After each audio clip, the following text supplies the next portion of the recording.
I think Anish needs to strike in this first game. Magnus would love just a solid draw, maybe. And OK, we start. It's a queen's pawn opening, d4 on move 1. How is Magnus going to react? He's surprised us in the opening many times already in the first 2 days of the Oslo Esports Cup. And here we go. Queen's gambit. Is he going to accept the gambit? No. The gambit has been declined. And we will see just both sides develop their pieces now. Magnus taking a small break there, sipping some water, and then I'm pretty sure he's going to bring a knight out. OK, I might. If he's in gambling mode, he's also played c5 here, this is which is a gambit line, and I expect Anish's, well, Anish's incredibly well prepared. This one is actually a big surprise. It allows White to play an extremely aggressive setup. This is the triangle variation. Not sure why they call it that. No, it's the triangle. But it's yeah, White can now sacrifice a pawn. So this is very interesting already, I feel. Yeah. So pushing the central pawn forward to e4 for White would lead to a pawn sacrifice, potentially called the martial attack, I think. And Jovanka. I was going to say, do you think he's going to do it? He's gone for it. Well, he has gone for it by advancing that pawn in the centre. Well, chaos is about to get unleashed. And well, so is the music. Those viewers with eagle eyes can kind of zoom in and tell us what he's listening to, Magnus Carlsen there. He's getting his priorities right, getting the music first. Yeah. Is this a day to have some upspeed music on, do you think, to get as much energy as he possibly can? He might need it. And here we go. We saw a pawn trade, a check, and Black has indeed captured a pawn in the centre of the board. Now we see a trade bishop for knight. Magnus will now take the white knight in the centre of the board. So Black is a pawn up, but look at Black's development. It's pretty terrible. I've had loads of games in this. Knight e2 is a very rare move in this position. The old theory was that this actually leads to a draw.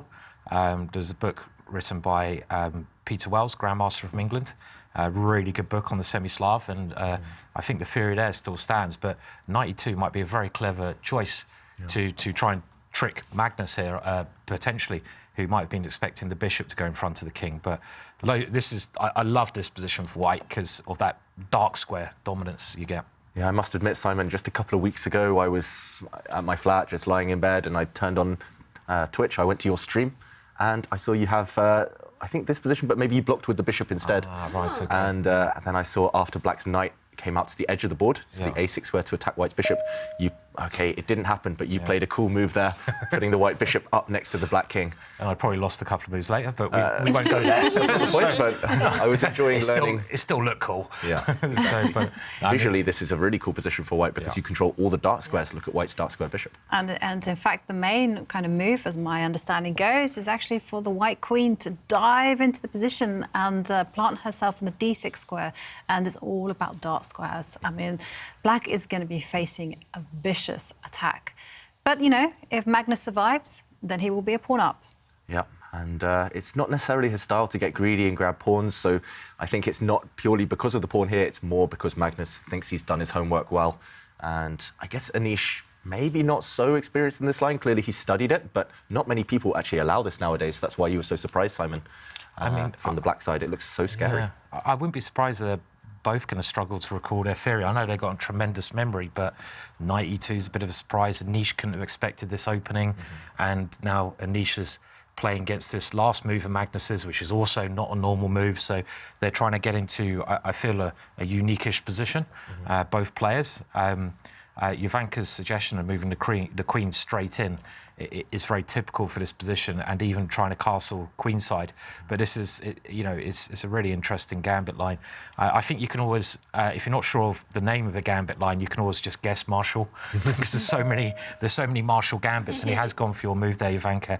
There's the Marshall gambit in Raul Lopez, the Marshall gambit here, named after the great American attacker. Yeah, Frank Marshall, also a famous chess club in New York, the Marshall Chess Club. Is that the same Marshall? Yeah, yes. I think it's named after him. So, I mean, a lot of players have lots of things named after them. Yeah.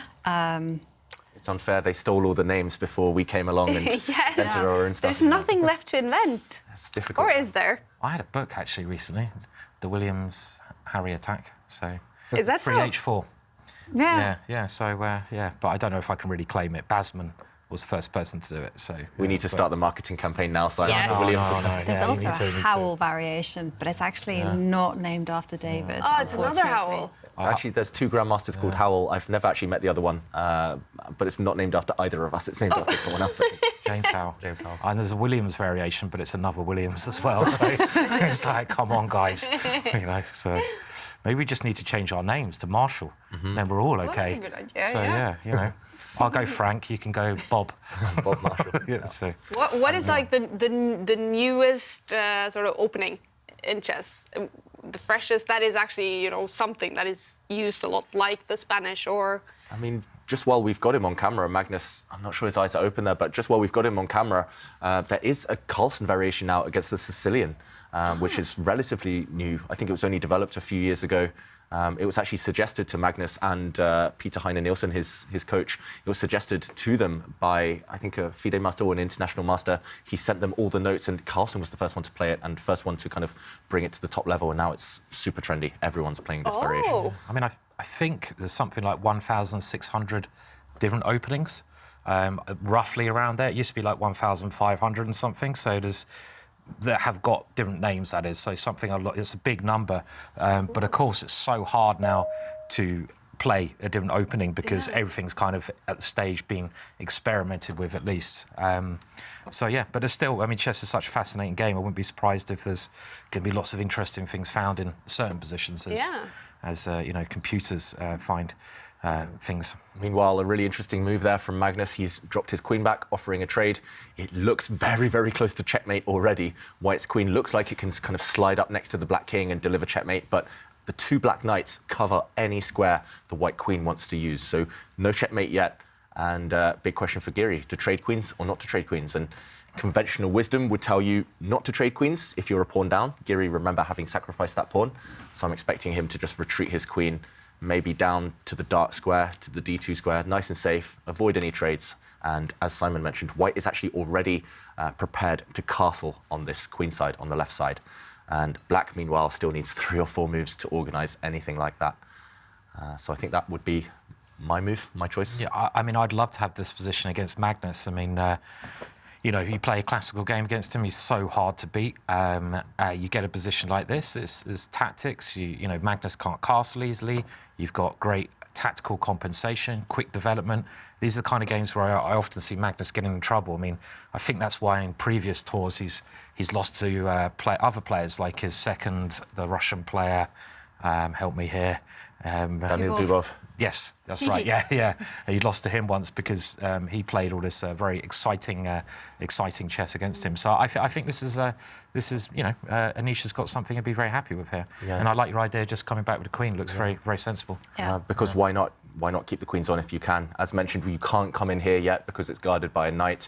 You can't use the other square to deliver checkmate because it's guarded by the other black knight.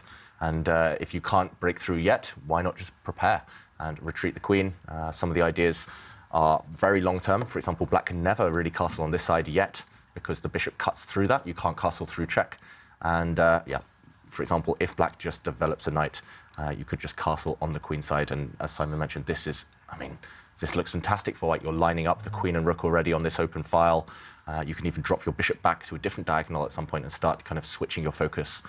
And it looks really, really scary already for Magnus Carlsen. I mean... Yeah, there's a lot of lines where that bishop goes to the diagonal you pointed out there anyway, because that's where black's king generally has to go, especially now there's too many pieces in the way on the queen side, and you've always got long-term compensation. You've got 2 bishops anyway.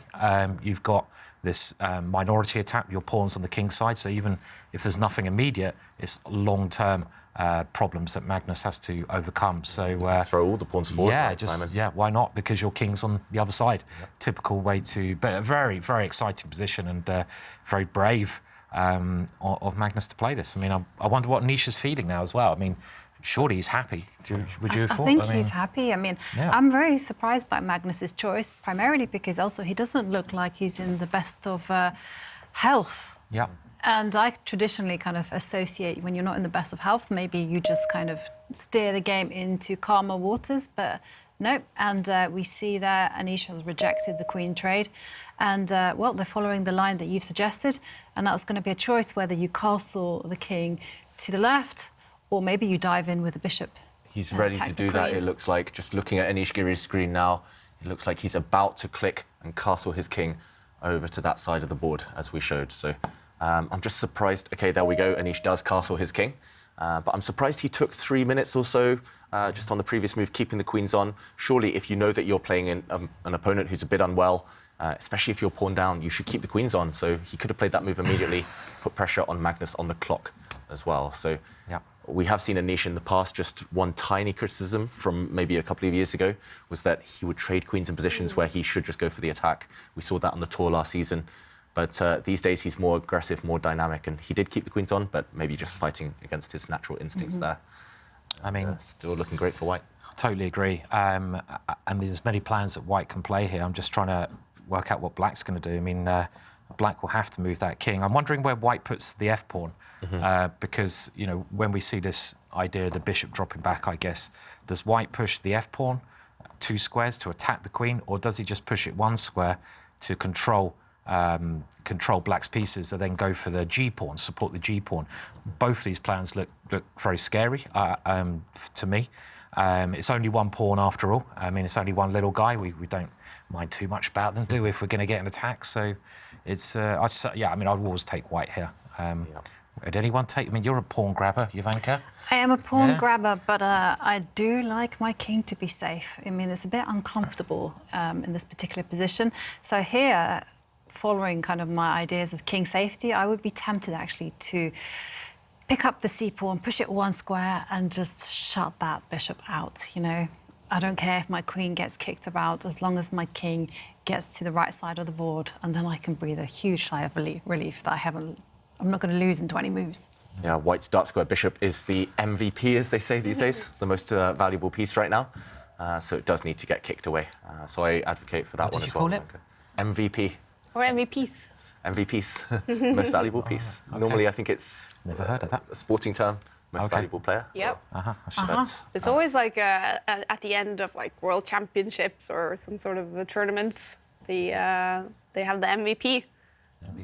Man of the match. But then kind we of could thing, also basically. Or man of the match, yeah. it's not MVL, Vashidagrup, it's MVP. Okay, yeah, I was getting like, yeah, it's always MVL. Yeah, so. We could also use VIP, a very important piece. Uh-huh. Yeah, we should make that kind of jump. After every game, we're gonna name the VIP, Yeah. the MVP. This is good. What else? So In the match report, yeah, the Yeah. MVP was the bishop. But RSVP won't get you anywhere. Yeah, and whilst Magnus is contemplating how to defend his position, I do want to share with you a selfie from Abhishek. And remember, we love receiving selfies. Remember, take them in landscape mode. And Abhishek is doing coding on Sunday. Wow. IT life. But now, but how can I miss chess and the amazing show? Yeah, you can't. You can multitask these days. Code, chess, Impressive. do both. Coding. That sounds like you know, that's in the same category as chess. Take some brain power to do the coding. Yeah.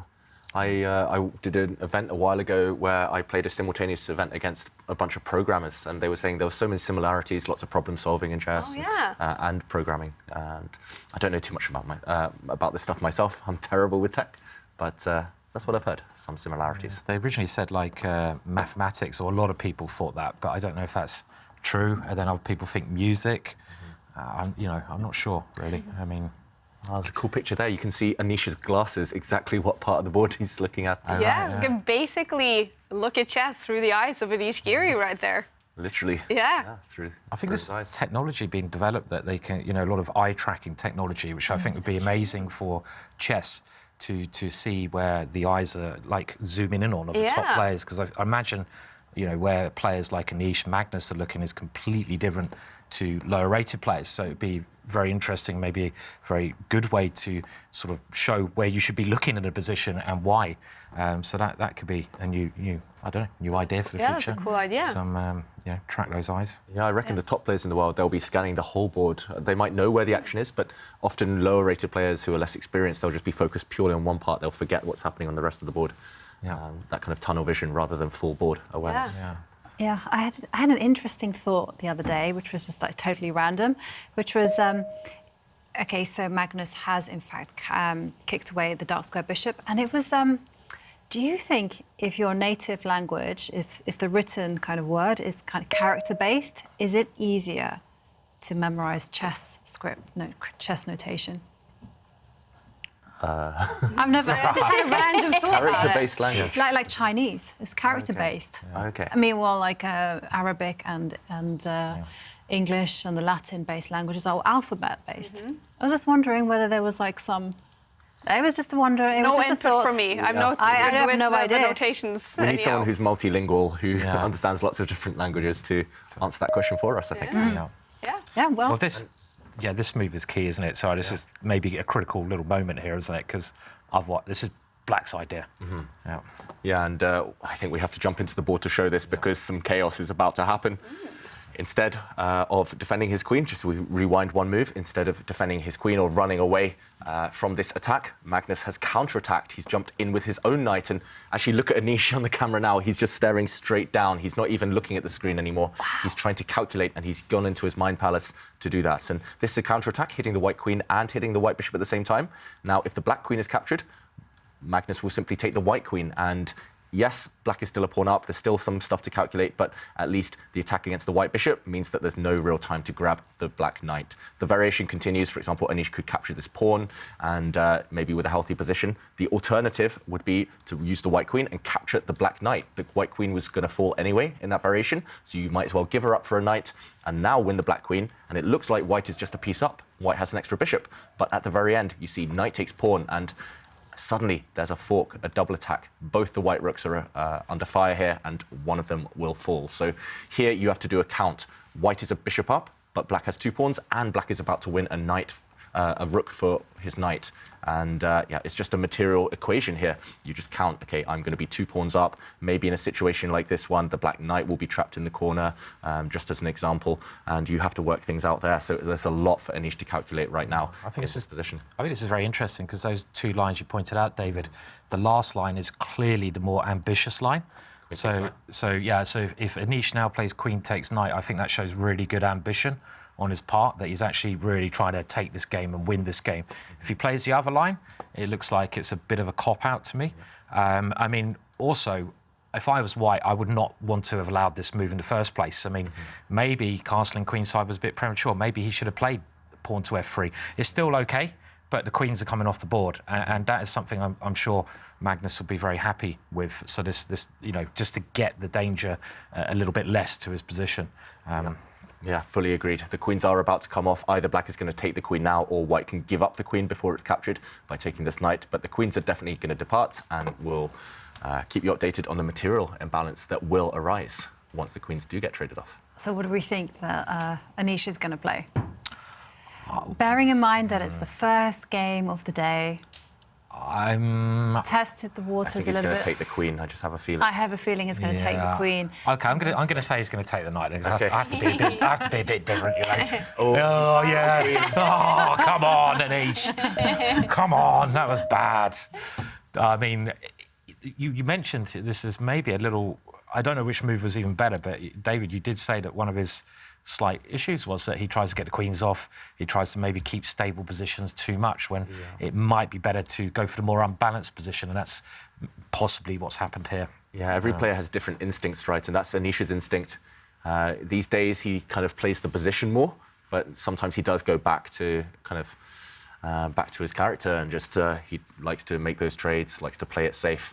I think that's maybe one of the things that stopped him kind of becoming the best in the world, but it's something that he's actively working on, so we can't fault him too much. And like you say, Simon, it wasn't clear. Maybe this is even better than the other move, but it is slightly less ambitious, for white. So right now, it's level material, completely level. The queens have left the board.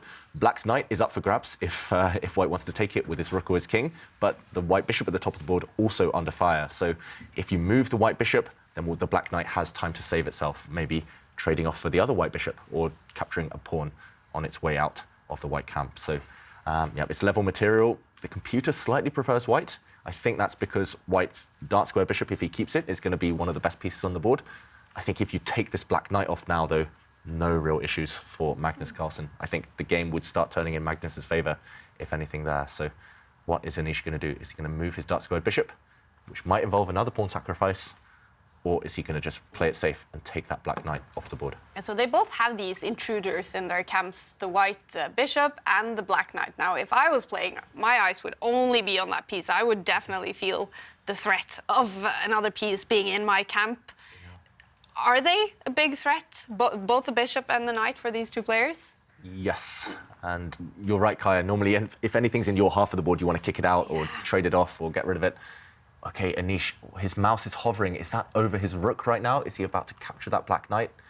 I said that was maybe the least ambitious option again, but it does look like he is focused on taking that black knight off. The problem is, if you move your white bishop out of the way, then the black knight can step back up to the 4th rank and capture a white pawn.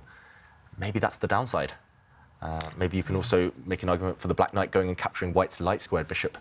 So, would you? I mean, I would have thought that if Anish does just play the simple move, rook takes knight, he does, which he has done. Magnus now has to take the bishop. Let's say he plays g3 or something, that he's still going to be slightly better because his pawn structure. We talked about pawn islands yesterday. He's got 2 pawn islands. Black's got that pawn right on the h file, which is on its own.